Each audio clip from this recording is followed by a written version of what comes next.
Sup and welcome back to the Magic Den. I'm Brennan and today I'm showing you my roommate Al's Krenko Commander deck. Down, down, down in Goblin Town. This deck has become one of the more feared decks we play against on Saturdays, and like my other deck techs, I've got it separated into sorcery, enchantment, lands, instants, artifacts, and creatures, and I'll go through each of them individually. So the commander of this deck is Krenko, Mob Boss. For 2 and 2 red, he's a 3/3 legendary goblin warrior that taps to create X number of 1/1 red goblin creature tokens, where X is the number of goblins you control. So that includes himself, and so this deck focuses a lot on playing a lot of goblins out and getting them to deal damage either through attacking, either through things like raid bombardment. Whenever a creature you control attacks, it deals extra damage, or just pinging them, loading them up in the crossbow and flinging them for direct damage. There's a lot of ways you can deal damage when you've got tokens. This deck has a whopping 34 creatures in it, but Goblins is a very creature-heavy archetype, and a lot of the effects that you get are just through creature abilities, so you don't really need a lot of sorceries and instants when you got Goblins. So our first creature here is Goblin Sharpshooter, one of the best goblins in the game. It's a 3-mana 1/1, and it doesn't untap during your untap step. Whenever a creature is put into a graveyard from play, you untap it, and you can tap it to deal 1 damage to target creature or player. So already, if there are 1/1s on the field, you can tap Sharpshooter to deal a damage to them. They'll die untapping Sharpshooter, which reloads his gun to pop off and kill as many 1/1s are on the field. And if somebody's cycling through a whole bunch of tokens, like a Chatterfang player is cycling through a whole bunch of squirrel tokens, Sharpshooter will also be able to ping players every single time one of those sacrifices is happening. So he's very, very good for 3 mana, and definitely one of the best goblins in the game, but he's also like $40, so he's not super cheap. Runvelt Hordemaster is a 2-mana 1/1. He's a goblin lord, giving them 1/1. And whenever Runvelt Hordemaster or another goblin you control dies, exile the top card of your library. If it's a goblin creature card, you may cast that card until the end of your next turn. And in red, there's not a ton of draw, so things that give you access to extra cards is pretty handy. Goblin Chieftain is a 3-mana 2/2 with haste, and it also gives other goblin creatures you control 1/1 and haste. And you definitely need haste when you're generating a whole bunch of tokens and wanting to go wide and swing out right away. Next, we have Goblin Recruiter, a 2-mana 1/1 that when Goblin Recruiter comes into play, search your library for any number of goblin cards you choose, reveal those cards, then shuffle your library and put them on top in any order you choose. So you got to be careful with this. Usually people are using this for the Kiki Jiki Conspicuous Snoop combo, but if you just load up with too much goblins, then you're never going to draw lands or anything ever again. But it's a very powerful card. In fact, so powerful it's banned in 60 card formats. Up next, we have Conspicuous Snoop, a card that's only really, really good for the main combo that it's a part of with Kiki Jiki, which I think I have right here. So Conspicuous Snoop, you play with the top card of your library revealed, and you may cast goblin spells from the top of your library. As long as the top card of your library is a goblin card, Conspicuous Snoop has all activated abilities of that card. And on the top of our deck, we would have Kiki Jiki, which has haste, and it can tap to put a token that's a copy of target non-legendary creature you control onto the battlefield. So Conspicuous Snoop will get Kiki Jiki's ability and be able to tap and put a copy of itself onto the battlefield. That token has haste, and you have to sacrifice at the beginning and end step, but you're going to tap that new copy to put a copy of itself onto the battlefield. That you tap that new copy, you tap that new copy, and you basically just create a whole bunch of tapped Conspicuous Snoops, which isn't exactly helpful if you have to sack them at your next end step, but there's a whole bunch of cards in the deck that allow you to sacrifice them to do damage, or there's other outlets for them too. So often this combo is a devastating combo that ends the game. Warren Instigator is a 2-mana double strike. It's a 1/1 double strike, and whenever Warren Instigator deals damage to an opponent, you may put a goblin creature card from your hand onto the battlefield. This is a great card to have around, and it can drop out some really nasty stuff like this one, Muxus. It's a 6 mana 4/4. So you hit them for 1, then you drop something like Muxus from your hand, and when it enters the battlefield, reveal the top 6 cards of your library. Put all goblin creature cards with converted mana cost of 5 or less, which is like most goblins, onto the battlefield, and the rest on the bottom of your library in a random order. And since you're running 34 creatures or a whole mitt full of goblins in a Krenko deck, you're going to hit a lot of targets with something like this. So you hit them with something like Warren Instigator, drop in a Muxus, get another 3 goblins. You're getting a lot of work for your Instigator. And Muxus also has the ability of whenever it attacks, it gets +1/+1 until the end of turn for each other goblin you control, which is usually a ton. So it becomes one of those creatures that people kind of have to block. Next we have Goblin Warchief, another haste giver. It's a 3 mana goblin spells you control, goblin spells you cast cost 1 less to cast, and goblin creatures you control have haste. So even better than the other one, in my opinion, that gives them +1/+1. Skirk Prospector is a 1 mana 1/1 that can sacrifice a goblin to add a red, and goblins are pretty expendable, so this is a very useful tool to have in the deck when you want to get a bunch of mana. Goblin Pile Driver is a 2 mana 1/2 protection from blue, and whenever it attacks, it gets +2/+0 until end of turn for each other attacking goblin. So it's another monster that when it attacks, somebody's got to block it. Goblin Chirrigan, or as the person who owns this deck calls it, Goblin Chirmuggan. It's a 1 mana 0/2 that for 0 mana you can sacrifice a goblin to regenerate a target creature. So if somebody tries to kill your Krenko, you can sacrifice a goblin to regenerate it. Pretty useful. We've got Hobgoblin Bandit Lord, a 3 mana 2/3. It's a goblin lord, and for 1 and tap, Hobgoblin Bandit Lord deals damage equal to the number of goblins that have entered the battlefield under your control this turn to any target. Candyman, hold your ground!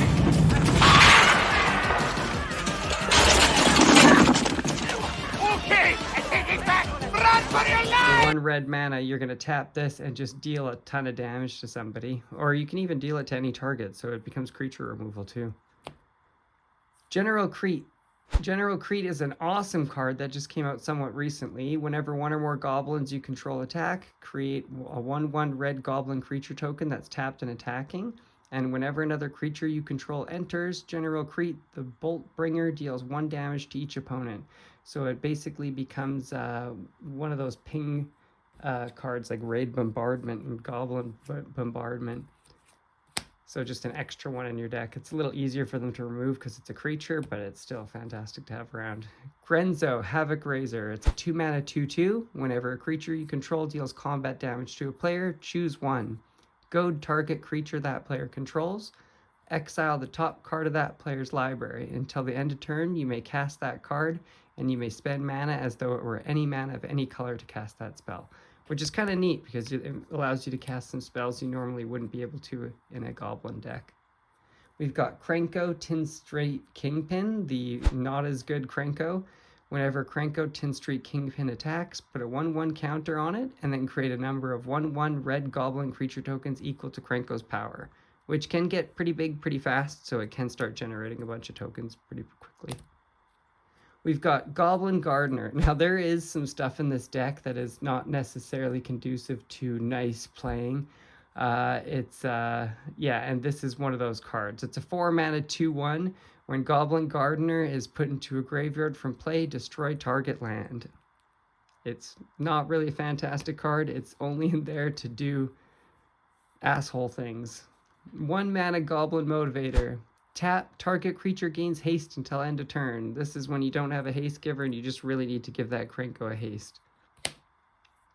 Legion Warboss. It's a 3 mana 2/2 with Mentor, and at the beginning of combat on your turn, create a 1/1 red goblin creature token. That token gains haste until end of turn and attacks this combat if able. So just another way of getting some tokens out on your turn that you can hopefully double with Krenko. We've got Goblin Chain Whirler, a 3 mana 3/3 with First Strike, and when it enters the battlefield, it deals 1 damage to each opponent and each creature or planeswalker they control. So it does a massive kind of earthquake effect. Then we've got Howl Squad Heavy, one of the new cards from Aether Drift, a 3-mana 2/3, Start Your Engines, which is the that thing that goes from 1 to 4 with the max speed. And other goblins you control have haste. At the beginning of combat on your turn, create a 1/1 red goblin creature token. That token attacks this combat if able, and if you do get to max speed, which it doesn't often get to, you can tap to add a red for each goblin you control, which is super powerful. But just giving the haste giving is the main thing. Goblin Matron is a 3-mana 1/1. When it enters the battlefield, you may search your library for a goblin card, reveal it, put it into your hand, and then shuffle your library, which is usually like a combo piece, or it's a recruiter to get a combo going. Goblin King is a classic from the original alpha set even. Goblin King is a 3-mana 2/2. All goblins get +1/+1 and have Mountain Walk. Goblin Lackey, kind of like Instigator, except just doesn't have the double strike. It's a 1-mana 1/1. Whenever it successfully deals damage to a player, you may choose a goblin card from your hand and put that goblin into play. Goblin Trash Master is crazy powerful. It's time to take out the trash. I'll get you for this, Bedlam! It's a 4-mana. Other goblins you control get 1/1, so it's another lord. And sacrificing a goblin will destroy target artifact. And with the amount of goblins this deck makes, you can completely control the artifacts on the field to the point where nobody's going to have mana rocks, no soul rings, no talismans, no nothing with Trash Master. He's going to throw it all out. Zealous Conscripts is part of another busted combo in the deck with Kiki-Jiki as well. It's haste, and when this creature enters, gain control of target permanent until end of turn. Untap that permanent, it gains haste until end of turn. So you gain control of Kiki-Jiki, it untaps, it gains haste until end of turn, it taps to make a copy of Zealous Conscripts, because Kiki-Jiki can make a copy of target permanent you control that's well, actually, I guess it could be legendary, but it destroy itself. No, I think it even says non-legendary, but anyway, so you make a copy of Zealous Conscripts, it comes out. When it enters, gain control of target permanent, so it gains control of your Kiki-Jiki, which untaps, and it gains haste until end of turn, so you can still tap it to make another copy of Zealous Conscripts, which will take control of your Kiki-Jiki, untapping it, tapping and making a copy of Zealous Conscripts. So you can, it's another infinite creatures thing to kind of go out with a raid bombardment or something like that. Tauren Mauler is a card that he put in, and I told him, don't do it, man. It's just another big meaty creature. Like you'll see there's a couple creatures in this deck that just get really big, but they don't have trample. And Tauren Mauler is one of those. It's a 3-mana 2/2 with changeling, so it is technically a goblin. And whenever an opponent casts a spell, you may put a 1/1 counter on Tauren Mauler. So it gets really big really fast, especially here when we play these 6 to 8 person pods. Yes, I know we're ridiculous, but it gets really big really fast. But it's always blocked. It's always blocked or dealt with. Pashlik Mons is a 3-mana 2/2. Whenever Pashlik Mons or another goblin you control dies, it deals 1 damage to any target. So this can combo really well with something like Raid Bombardment when you're already dealing a damage. And so you'll deal basically 2. And for 4 mana, you can sacrifice a goblin to create 2 goblin. We've got not many creatures left. We've got Goro Goro, Disciple of the Rusoi? I don't know. It's a 2-mana 2/2, and for 1 mana, it gives creatures you control haste until end of turn. There's quite a few haste givers in this deck because it quite often needs haste to kind of go. And it's also got a secondary effect, which is never really used. For 5 mana, you can create a 5/5 red dragon spirit creature token with flying. I don't think this has ever been used. Goblin Ringleader is a 4-mana 2/2 with haste. Whenever Goblin Ringleader enters the battlefield, reveal the top 4 cards of your library and put all goblin creature cards revealed this way into your hand and the rest on the bottom of your library in any order. So it's a good little kind of tutor to fetch up a few more goblins. And again, with 34 goblins, you're bound to hit at least 1 or 2. Seer Slicer Goblin, 2-mana 2/1 with raid. At the beginning of your end step, if you attack this turn, create a 1/1 red goblin creature token. Squee, the Dubious Monarch, legendary 2/2. With haste, whenever Squee Dubious Monarch attacks, create a 1/1 red goblin creature token that's tapped and attacking. You may cast Squee Dubious Monarch from your graveyard by paying 4 and exiling 4 other cards from your graveyard rather than paying its mana cost, which is not something that's actually really done with this deck that often. Here's a classic and the crown jewel of the deck right here, the Goblin Wizard. 4 mana for a 1/1. You can tap to take a goblin from your hand and put it directly into play. So it's a lot safer than Warren Instigator or Lackey because you're not risking death and you're not having to look for somebody who you can get through to. This just tap, drop it from your hand into the field. It also has target goblin gains protection from white until end of turn. And since a lot of removal spells are in white, that's something that's pretty handy too. And the last one in the deck is Siege Gang Commander, a 5 mana 2/2. When Siege Gang Commander comes into play, put 3 1/1 red goblin creature tokens into play, and for 2 mana you can sacrifice a goblin, and Siege Gang Commander deals 2 damage to target creature or player, which isn't often used, but to be honest, we probably should use that more often. Now, this deck has 8 sorceries in it. The last 3 are kind of dirty, but hey, we play with quite a toxic play group, so that's my excuse and I'm sticking with it. The first one is a Goblin Warstrike, a 1 mana sorcery that deals damage equal to the number of goblins you control to target player. So this can be a great outlet when you've gone infinite with Kiki Jiki, or even if you just have a bunch of tokens out. Goblin Grenade, 1 mana sorcery. Sacrifice a goblin to have Goblin Grenade deal 5 damage to 1 target. So really good creature removal. Faithless Looting, a draw card classic. It's a 1 mana sorcery, draw 2 cards, then discard 2, and it's got flashback for 3. Blasphemous Act, board wipe in red. It's 9 mana, but it costs 1 less to cast for each creature on the battlefield. Deal 13 damage to each creature, which is usually enough to board wipe. Kindred Charge, 6 mana. Choose a creature type, which is going to be Goblin. For each creature you control of the chosen type, create a token that's a copy of that creature. Those tokens have haste. Exile them at the beginning of next end step. So generally you'll double up your tokens and then Krenko. So you'll double up your doubled tokens and then they all have haste and just attack for just tons of goblins. Now here's where we get into some of the shiesty stuff. Meteor Fall is a 7 mana sorcery that destroys target land, which I know is a big no-no in Commander usually. Meteor Fall deals 20 damage to each creature and each planeswalker. So it's quite an expensive board wipe, but hey, it's a really cool Sephiroth art. And next we've got Obliterate for even more mana. For 8 mana, we've got Obliterate. It can't be countered and it destroys all artifacts, creatures, and lands. They can't be regenerated. And it's got one of my favorite flavor texts of all cards. The enemy has been destroyed, sir. So have the forests, the city, your palace, your dog.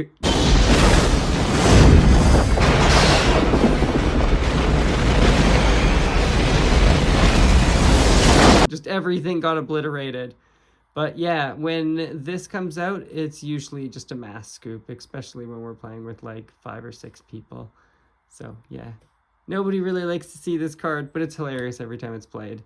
Same with Ruination. Destroy all non-basic lands. Yeah, this causes a lot of people to scoop as well. This deck only has 6 instant spells. Starting off with Brightstone Ritual, we have an instant that adds a red to your mana pool for each goblin in play, which is usually a ton, especially if you have a Krenko already out. And then we've got the staple removal spell in red, Chaos Warp. It's 3 mana, and the owner of target permanent shuffles it into their library, then reveals the top card of their library. If it's a permanent card, they put it onto the battlefield. So sometimes this can backfire, but usually it's pretty good.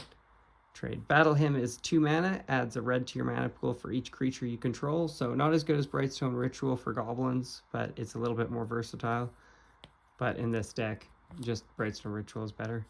Mog Salvage, 3 mana. If an opponent controls an island and you control a mountain, you may cast this spell without paying its mana cost, which is incredibly often. Destroy target artifact. Red Elemental Blast, 1 mana, you can choose one. Counter target blue spell, or destroy target blue permanent. And honestly, it's hilarious when the Krenko deck counters a spell out of nowhere. It's always just like a what? You See a Pair of Goblins is a 3 mana instant that you can choose one. Charge them. Creatures you control get +2/+0 until end of turn, or befriend them. Create 2/1/1 red goblin creature tokens. We have 8 enchantments, starting off with Raid Bombardment. 3 mana. Whenever a creature you control with power 2 or less attacks, Raid Bombardment deals 1 damage to the player or planeswalker that creature is attacking. And this happens before damage calculation. So as soon as they swing, before blockers are even declared, they're getting pinged. Goblin Bombardment. 2 mana. Sacrifice a creature. Goblin Bombardment deals 1 damage to target creature or player. So it's great for spot removal if you just need to get rid of something annoying on the field. And it could also be a win condition if you've gone infinite. Fiery Emancipation is a 6 mana spell, which is a big spell for this deck. And it's an enchantment that if a source you control would deal damage to a permanent or player, it deals triple that damage to that permanent or player instead. And that source can be anything from your instants on your sorceries, or it can be just creature damage or your ping damage, any source tripled. Shared Animosity, 3 mana. Whenever a creature you control attacks, it gets +1/+0 until end of turn for each other attacking creature that shares a type with it. So that can get out of control incredibly fast. Rising of the Day is a haste giver. 3 mana. Creatures you control have haste, and legendary creatures you control get +1/+0. Quest for the Goblin Lord. 1 mana. Whenever a goblin creature enters the battlefield under your control, you may put a quest counter on Quest for the Goblin Lord. As long as Quest for the Goblin Lord has 5 or more quest counters on it, creatures you control get +2/+0. So if you play this first turn, it usually gives all your goblins the +2. Impact Tremors, 2 mana. Whenever a creature you control enters the battlefield, Impact Tremors deals 1 damage to each opponent. So this is another win con if you go infinite with Kiki Jiki.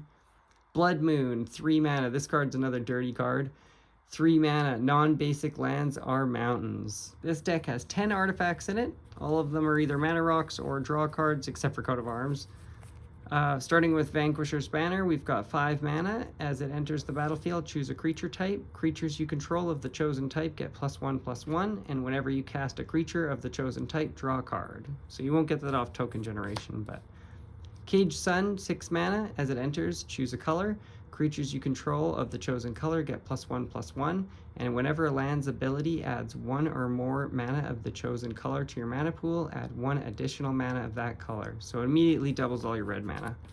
Coat of Arms, it's not English, but what it does is it gives +1/+1 to your creatures for each other creature on the field that shares a creature type with it. So if you've got 5 goblins, they'll all get +4/+4. So if you've got an army of goblins, your 1/1s quickly become 12/12s. Skull Clamp is a 1 mana equipment. It gives +1/-1, and whenever a equipped creature dies, draw 2 cards. And the -1 kills your 1/1 goblins quite easily, refilling your hand with 2 cards quite quickly, because 1 mana to draw 2 cards and lose 1 creature is not much to pay. Arcane Signet, classic. Fire Diamond, not so classic. It's a 2 mana, comes into battlefield tapped, and it adds a red. It's honestly not a very good rock, but it's a rock. Patchwork Banner, 3 mana. When it enters, choose a creature type. Creatures of the chosen type get +1/+1, and it adds a mana of any color. Soul Ring, and this is a ruby medallion. It reduces the cost of red spells by 1. Fire Crystal is 4 mana. Red spells you cast 1 less to cast, and creatures you control have haste, so it gives both the haste giving and the casting of the spell reduction. This deck has 33 lands in it, and since it is a mono red deck, it is a pretty plain land package, but there is 3 utility lands in it. The first one is Den of the Bugbear, which is land that if you control 2 or more other lands, Den of the Bugbear enters the battlefield tapped. It taps to add a red, and it also, for 4 mana until the end of your turn, it can become a 3/2 red goblin creature with whenever this creature attacks, create a 1/1 red goblin creature token that's tapped and attacking. It's still land. So it's a land that can generate goblin tokens in a pinch. Forgotten Cave is comes into play tapped, taps to add a red, and you can cycle it. So if you already have a lot of land and you draw it, you can cycle it. Castle Embreth enters the battlefield tapped unless you control a mountain, which you always do. It taps to add a red, But for 3 mana, creatures you control get +1/+0 until end of turn. So if you've got mana and you're just wanting to swing out and you've got this, you can get an extra 1. And then just a pile of basic lands. A review of my roommate Al's deck wouldn't be complete without showing his massive pile of Goblin tokens. It's around 100, I'm not counting them out, but every time he plays tokens, he counts out each and every single one of them, unless he goes infinite. So this is his massive pile of tokens. I hope you enjoyed this review of my roommate's Krenko Commander deck. If you see anything in there that you think should be pulled, if you know of anything that needs to go in, just let us know in the comments below. And I hope you consider liking and subscribing. We're doing more videos up in the future. We're going to be doing some live streaming on Saturdays as well. So we hope to see you in the future. Thanks.